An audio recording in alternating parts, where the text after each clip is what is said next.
Saudara bekerja di mana? Saya bekerja di sebagai spesialis saraf Rumah Sakit Mayapada Kuningan. Spesialis saraf ya. Ini saudara diminta keterangannya sebagai ahli. Baik, ada surat tugas atau apa? Oh, enggak ada sih. Enggak apa-apa ya, tapi saudara ini ya. Saudara sekaligus ahli sekaligus yang melakukan perawatan pada anak korban ya. Betul ya. Tapi ini sebagai ahli ya. Silakan ya. Agama Kristen. Saudara kenal dengan ini terdakwa Mario dan terdakwa Sin? Tidak, yang mulia. Tidak kenal ya. Silakan berdiri ya. Silakan berdiri.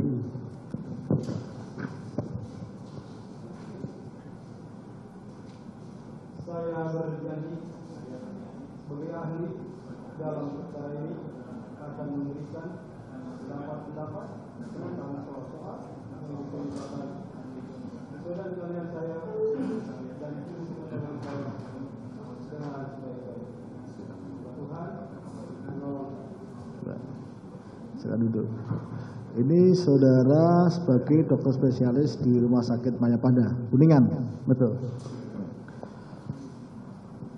Saudara sebagai ahli ya, saudara pernah melakukan ini perawatan atau pemeriksaan terhadap anak korban David? Iya, yang mulia. Dalam posisi sebagai ketua tim pemeriksa itu atau sebagai apa? Saya sebagai dokter penanggung jawab utama. Penanggung jawab utama ya. Kapan mulai melakukan pemeriksaan? Jadi saya mulai memegang David itu hari Rabu malam, sekitar jam 12-an. Tepatnya sih mungkin masuk ke Kamis dini hari jam 1-an. Itu pasien pindah dari Rumah Sakit Medika ke Mayapada Kuningan. Sejak saat itu saya pegang sampai saya pulangkan beliau. Baik. Jadi ketika tiba itu langsung masuk ke IGD atau masuk ke ruang rawat? Jadi saat tiba itu sekitar jam 00, hampir jam 1 pagi itu pasien langsung ke UGD. Dia di UGD terus terang kondisinya sangat tidak bagus. Jadi koma dengan GCS-nya 3, tidak ada respon sama sekali dan beliau tidak ada respon sama sekali terhadap rangsangan apapun yang kita berikan. Nah, dari pindahan dari rumah sakit sebelumnya ke Mayapada itu memang belum banyak dilakukan tindakan. Jadi, otomatis saudara kan ada rekam medisnya. Ya. Oh, dari betul. Rumah sakit sebelumnya kan? Betul. Tindakan-tindakan tertentu kan tindakan-tindakan tertentu apa yang saudara baca itu? Jadi kita melihat memang di Rumah Sakit Medika sudah diberikan obat sesuai dengan kemampuan rumah sakit tersebut. Jadi saya tidak melihat ada yang salah pada penanganan di Rumah Sakit Medika. Tetapi memang mungkin perlengkapan mereka tidak begitu lengkap, makanya dirujuk ke Rumah Sakit Mayapada Kuningan. Nah, saat saya terima, itu memang kondisinya sangat tidak bagus, GCS-nya 3, dan itu di paru-parunya itu bunyi dahaknya sangat-sangat kental sekali. Saudara, ini agak dekat ya, suaranya biar agak keras. Ya, baik. Jadi itu kondisi awal. Ya, terus akhirnya saudara itu automatically, maksudnya saudara ditunjuk sebagai penanggung jawab atau setiap pasien terus ada ditunjuk atau memang tugas saudara? Itu tugas saya yang mulia. Otomatis saudara tim ya, saya penanggung jawabnya ya. Betul. Baik. Apa tindakan yang saudara lakukan? Jadi saat kita terima karena dia sudah koma dengan GCS 3, itu langsung kita intubasi, arti kita langsung pasang alat bantu nafas. Karena refleksnya semua sudah hilang. Jadi kalau refleksnya sudah hilang, maka pasien tersebut akan cenderung untuk gampang terdapat infeksi yang akan memperberat. Nah, dari data rumah sakit sebelumnya dan dari pemeriksaan laboratorium yang kita lakukan saat itu infeksi yang sudah pasien dapatkan itu sangat-sangat berat sekali. Leukositnya sudah sampai 20 ribuan, marker infeksinya pun PCT pun sudah cukup tinggi di atas 4. Dan CRP atau peradangan itu sampai 200-an. Artinya ini anak memang terkena injury atau jejas yang sangat berat sekali. Maka waktu itu sekitar jam 1 pagian langsung pas di UGD Mayapada langsung kita intubasi, kita masukkan langsung ke dalam ventilator untuk melakukan pertolongan pertama. Nah, begitu sudah kita pasang intubasi dan ventilator, langsung kita CT scan dan kemudian itu langsung pindah ke ruangan ICU segera. Nah, di ICU itu kita lakukan resusitasi, kita memperbaiki semua jalan nafas, tanda-tanda vitalnya, dan ternyata memang itu infeksi parunya menjadi faktor kedua yang memperberat di luar daripada trauma yang dia alami sendiri. Ada infeksi paru? Ya, Infeksi paru. karena pasien kalau koma, dia tidak memiliki refleks batuk. Otomatis dia tidak bisa mengeluarkan dahak. Nah, akibatnya kita harus pasang ventilator untuk kita mengevakuasi dahak sebanyak mungkin yang ada di paru-parunya. Karena koma itu ya. Betul. Ya, jadi menurut pendapat saudara, kan saudara melakukan CT scan. Ya. Apa yang ditemukan? Nah, jadi CT scan itu kita ulang. Jadi pertama sekali CT scan di Medika sudah dikakukan, tanggal 23 itu kita ulang CT scan dan tanggal 24 saya MRI. Nah, memang tidak didapatkan ada tanda-tanda perdarahan, tidak ada ditemukan adanya retak. Tapi justru itu yang membuat kita lebih khawatir. Berarti ini masuk ke dalam kategori diffuse axonal injury. Apa itu maksudnya? Jadi kalau orang mengalami cedera kepala berat, itu tidak didapatkan adanya tanda-tanda perdarahan di otaknya, berarti itu semua kabel yang ada di otaknya itu robek. Makanya kenapa itu menjelaskan kesadaran itu GCS itu sampai 3 atau koma berat. Nah, kemudian tanggal 24 itu kita MRI untuk melihat lebih jelas lagi apa yang terjadi di dalamnya. Benar nggak ini diffuse axonal injury atau bukan? Ternyata benar karena didapatkan ada bercak putih pada MRI tanggal besok harinya itu di daerah beberapa area otak. Saudara bicaranya agak pelan-pelan ya. Ini kasihan yang nyatat juga. Gitu. Ya, baik. Yuk, silakan. Lanjut. Gitu. Nah, jadi hasil MRI-nya itu menunjukkan ada bercak di putih di daerah otaknya, di daerah otak besar 1 dan di daerah corpus callosum. Corpus callosum itu adalah jembatan yang menghubungkan antara otak kanan dan otak kiri. Ini juga yang nanti akan menjelaskan kenapa anak ini tidak bisa 100%. Yang bercak putih itu di jembatan yang menghubungkan antara otak kanan dan otak kiri. Betul, namanya corpus callosum. Di tengahnya atau di tengah otak. Bercak putih itu. Betul. Dalam kondisi normal tidak ada. Betul. Bercak putih. Makanya itu. MRI mengkonfirm diagnosisnya diffuse axonal injury grade 2. Jadi terus otomatis kan saudara melakukan tindak lanjut untuk penanganan bercak putih itu. Betul. Ini bercak putih ini diakibatkan oleh apa atau ada ini bercak putih itu adalah apa? Beda ya? Baik. Bercak putih itu adalah jejas. Artinya menandakan sarafnya itu rusak.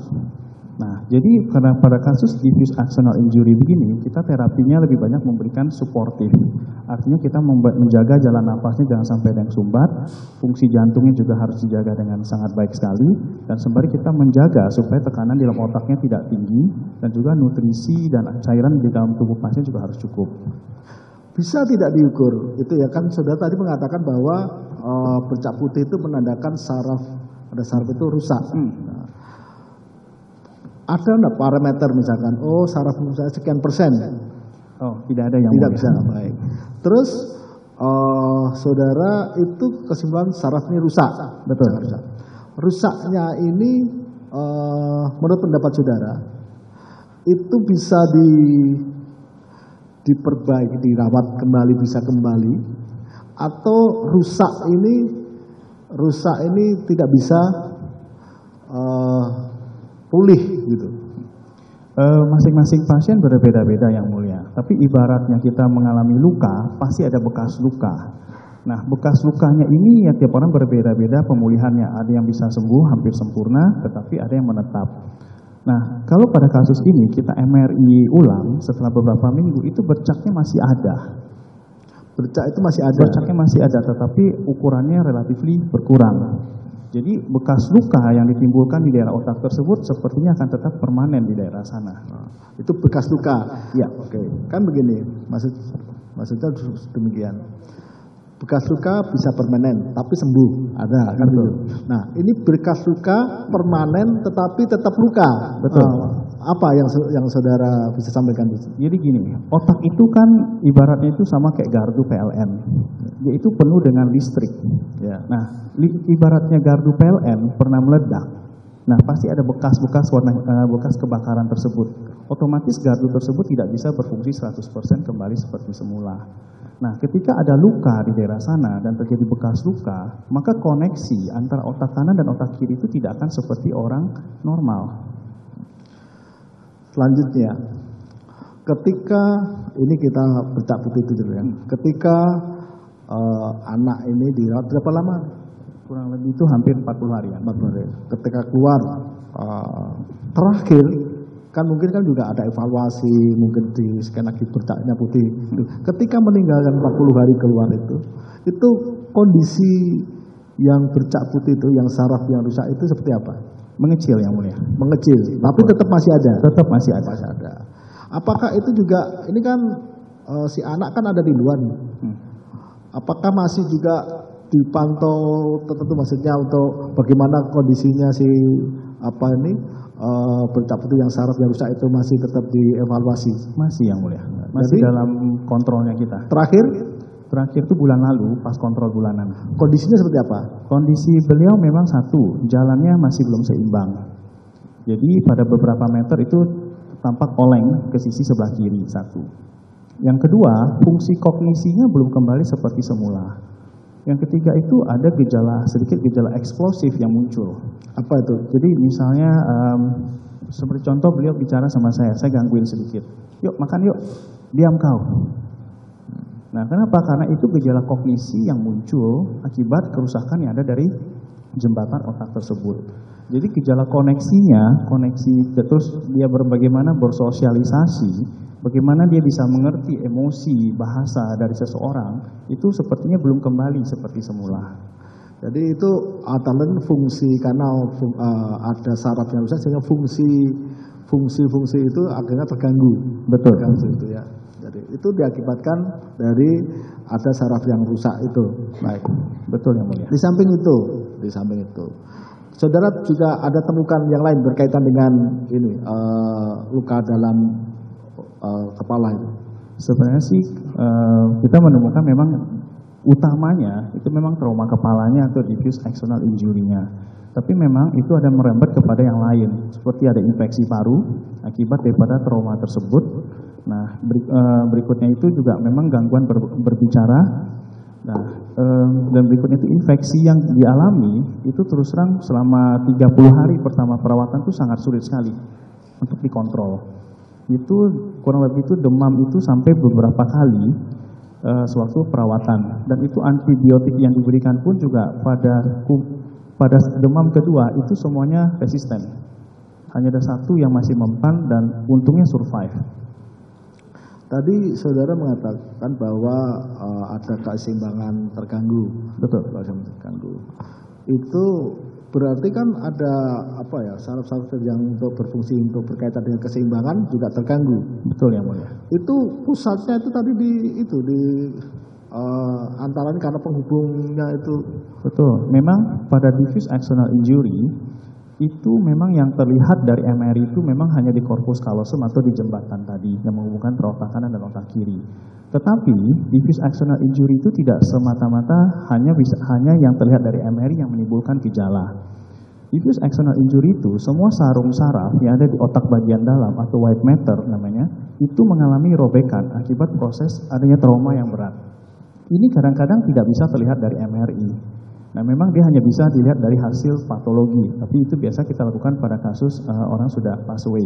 Jadi kita lakukan otopsi. Nah, ini yang memang tidak terlihat dari MRI, tetapi dari gejalanya, gangguan keseimbangannya tidak semata-mata disebabkan dari jembatan yang rusak tadi. Ada area otak lain yang tidak tercitrakan pada MRI yang tidak terlihat. Kemungkinan besar kalau kita lihat daripada area keseimbangannya terganggu, fungsi berbicaranya terganggu, emosinya terganggu dan kognisinya terganggu, yang kita sebenarnya fungsi eksekutif, itu pasti ada benturan di otak besarnya. Baik, kan saudara di dalam berita acara Itu antara lain mengatakan bahwa dapat mengakibatkan cacat permanen. Di antara tanda petik dapat. Artinya, tapi saudara melihat progresnya terakhir seperti yang pemeriksaan terakhir, progresnya seperti itu. Menurut pendapat saudara, bisa enggak ini progresnya itu bisa pulih? Kalau 100% sepertinya tidak, Yang Mulia. 100% tidak itu maksudnya selamanya? Ya, karena bagaimanapun juga ini ada bekas luka yang masih permanen di area sana. Ini kita bisa ambil contohnya pada kasus seperti orang stroke. Walaupun stroke-nya itu sudah dalam tanda kutip semua faktor risikonya terkontrol, tapi tetap orang tersebut pasti ada mengalami dalam tanda kutip disabilitas. Kekuatan motorik tangan sebenarnya pasti tidak sama dengan motorik kakinya. Hal ini juga berlaku ketika terjadi bekas luka di area cedera tersebut dan menimbulkan bekas, pasti dia tidak akan kembali 100% seperti semula. Baik. Namun demikian, itu tidak bisa 100%, oke, karena ada tadi bekas luka ya. Dan itu saudara berpendapat selamanya. Namun demikian, dari yang meskipun tidak bisa 100%, bisa enggak diharapkan masih bisa bersosialisasi, dapat mengaktualisasi diri dan sebagainya? Pada sampai saat ini, itu bersosialisasi bisa. Tetapi memang ada beberapa kali gejala eksplosif atau perkataan dalam tanda kutip yang tidak bagus muncul. Itu terjadi secara spontan karena ada area otaknya yang rusak, sehingga fungsi inhibition atau fungsi untuk mengontrol emosi yang berlebihan itu masih terganggu. Memang saya memberikan obat supaya nggak terlalu meledak sekali, tetapi obat ini masih dalam proses bekerja, jadi kita melihat perbaikannya masih belum terlalu banyak. Ke depan, maksudnya ke depan. Kalau ke depan ya kita berusaha, Yang Mulia. Iya, maksudnya gini kan, saudara kan bisa, oke, ini kan analisis saudara kan, saya bisa mendiagnosa, oh sekian, memprediksi mungkin dari progres-progres yang ada, dari yang ada, kira-kira seperti apa, atau pendapat saudara itu dapat? Terus terang saya nggak bisa prediksi berapa persen, Yang Mulia. Karena ini anak membaik pun ini sebenarnya juga mujizat. Karena sewaktu sampai minggu ketiga kita rawat, itu dia cuma bisa buka mata dan berontak. Jadi tidak ada perubahan sama sekali sampai minggu ketiga. Padahal kita sudah cukup memberikan semua terapi yang sangat bagus sekali, tetapi sampai minggu ketiga itu belum ada perbaikan. Makanya kenapa dia diikat di ranjang di ICU, karena itu berontak sana-sini. Dan hampir tidak mengenali orang sama sekali. Nah, setelah minggu keempat, waktu kita coba memberikan stem cell, itu baru mulai ada perbaikan, gejalanya ringan bertahap. Jadi kalau untuk sekarang kita bisa memprediksi masa depannya kayaknya agak cukup sulit. Karena berapa lama proses recovery ini akan membaik, terus terang saya juga belum tahu. Yang Mulia. Kalau kondisi mental dari anak ini bagaimana? Kondisi mentalnya sebenarnya bagus tetapi tidak stabil. Jadi memang kalau misalnya kita ajak dia ngobrol, ya memang bahasanya ada beberapa yang tidak nyambung. Makanya kenapa saya suruh minta begitu pulang dari rumah itu cepat sekolah, itu tujuannya salah satunya adalah supaya dia belajar untuk bersosialisasi. Tetapi kita juga sudah minta tolong sama orang tua, bahwasanya itu juga harus kasih tahu ke sekolah, memang anak ini masih dalam proses pemulihan. Jadi apabila terdapat salah bahasa, salah perilaku, dikasih tahu supaya bisa diberikan pengertian secara pelan-pelan, supaya dia bisa mengerti realnya itu seperti apa. Nah, sampai hari ini masih kondisi ini masih berjalan, masih agak sedikit labil. Kalau kemampuan menangkap ini lingkungan sekitar bagaimana? Cukup lumayan bisa mengerti. Bisa mengerti ya. Untuk hal-hal sederhana masih bisa, tetapi hal yang kompleks masih belum. Kondisi anak ini apakah kembali seperti waktu berapa tahun masih kecil atau bagaimana? Tentu tidak, Yang Mulia. Kondisi sudah berubah. Sudah berubah. Sudah berubahnya seperti apa? Jadi kalau dengan untuk anak umur segini, harusnya dia sudah bisa, kalau kita berbicara sesuatu yang Misalnya cukup dalam, misalnya kamu mau jadi apa, terus kamu mau ngapain di masa depan, tahu. Padahal Jadi kita konteksnya sedang lakukan pemeriksaan dengan pertanyaan untuk menilai memori dan judgment-nya dia. memorinya sendiri, Memorinya terus terang banyak terganggu. Ya, kalau misalkan kan, oke, tadi kan sudah kasih pertanyaan yang mendalam. Misalkan kita kasih pertanyaan untuk memori berkaitan mungkin lebih dalam lagi tentang pelajaran, masih mungkin tidak sekarang ini kondisi? Kalau untuk pelajarannya sih ringan-ringan sih masih oke. Cuman kalau misalnya yang berat itu sepertinya belum bisa. Yang ringan itu masih saudara? Misalnya kalau yang berat itu kayak matematika berhitung terlalu banyak, mungkin itu agak sulit. Cuma misalnya kayak geografi yang ringan-ringan mungkin masih bisa. Karena terakhir waktu kita pulangkan pun itu kita melakukan skor memori yang namanya MOCA-INA, itu tuh hasilnya itu sekitar 16 dari 30. Yang normal? Normal 30. Jadi sebenarnya dalam tanda kutip ini masuk kepada demensia berat atau gangguan ingatan yang cukup berat. Nah, ini membutuhkan waktu yang agak cukup lama supaya dia bisa mulai mengingat. Waktu yang cukup lama. Namun demikian, waktu yang cukup lama itu tetap progresnya semakin positif ada ya. Kita harapin begitu yang mulia. Makanya kenapa kita harus kontrol setiap bulan untuk melihat gejala mana yang masih menetap, mana yang membaik atau ada yang memburuk. Sehingga kita bisa mencocokkan obat mana yang cocok. Di luar perawatan yang ada di Mayapada, ini kan sekarang sudah di rumah ya. Apa yang tindakan-tindakan yang sekarang ini dilakukan terhadap anak ini? Sebenarnya yang masih kita membiarkan dia seperti biasa. Jadi kita dalam tanda kutip membiarkan dia seperti aktivitas seperti biasa.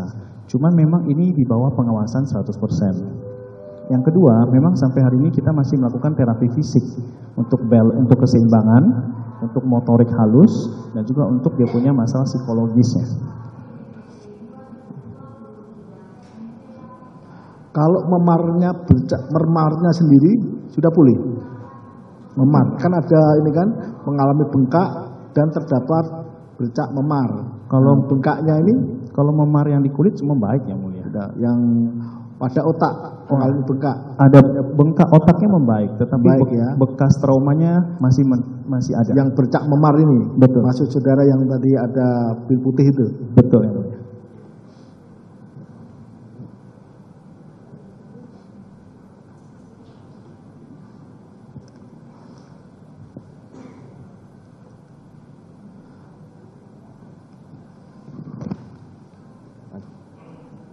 Sedikit saudara ahli ya.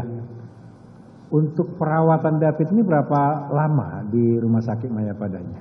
Kurang lebih itu sekitar 4,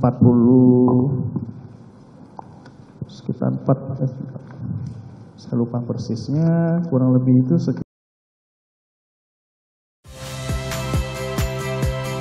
Saya Rahmat Ibrahim. Saksikan program-program Kompas TV melalui siaran digital, pay TV, dan media streaming lainnya. Kompas TV, independen, terpercaya.